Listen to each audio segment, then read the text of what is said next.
નાયબ કલેક્ટર ચોટીલા એચ.ટી. મકવાણાનાઓના જામવાડીમાં દરોડા. આજ તારીખ 8/10/2025ના રોજ રાત્રિના 1 વાગ્યાના અરસામાં નાયબ કલેક્ટર ચોટીલા એચ.ટી. મકવાણા તથા મામલતદાર શ્રી થાનગઢ અને સંયુક્ત ટીમ દ્વારા થાનગઢ તાલુકાના જામવાડી વિસ્તારમાં આકસ્મિક દરોડા પાડતા કુલ 5 કાર્બોસેલના કૂવાઓ ચાલુ હાલતમાં મળી આવેલ છે. જે કૂવાઓ ઉપરથી નીચે મુજબના મુદ્દામાલ જપ્ત કરવામાં આવ્યો. જપ્ત કરેલ મુદ્દામાલની વિગત: 1 tractor, 2 compression machine, 40 metric ton કાર્બોસેલ, 5 ચરખીઓ, 3 બકેટ, 1 બાઇક, આમ મળી કુલ 15,50,000નો મુદ્દામાલ જપ્ત કરી મામલતદાર કચેરી થાનગઢ ખાતે ખસેડવામાં આવ્યો.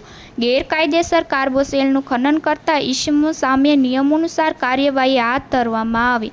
વધુમાં આ ગેરકાયદેસર કાર્બોસેલના કૂવાઓ કોના દ્વારા ખોદવામાં આવેલ છે તે અંગે વધુ તપાસ હાથ ધરવામાં આવી. જડુ વિજયભાઈ, થાનગઢ, દીવ મિરર ન્યૂઝ. જામવાડીની શું વિગત છે સાહેબ?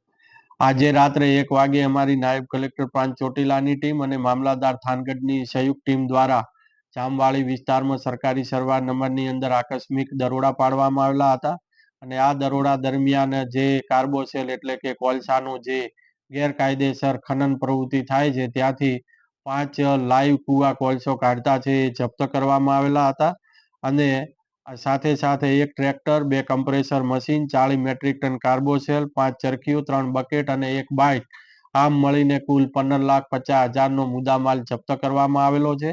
આ તમામે તમામ મુદ્દામાલ છે એ જપ્ત કરી અને મામલતદાર કચેરી થાનગઢ અને મામલતદાર કચેરી ચોટીલા ખાતે ખસેડવામાં આવેલ છે. હાય, હું છું ક્રુઝિન સિંઘાનિયા. આપની આસપાસના સત્ય સમાચાર જાણવા માટે જોતા રહો દીવ મિરર ન્યૂઝ. અને હા, લાઈક અને સબસ્ક્રાઇબ કરવાનું ભૂલતા નહીં. Thank you.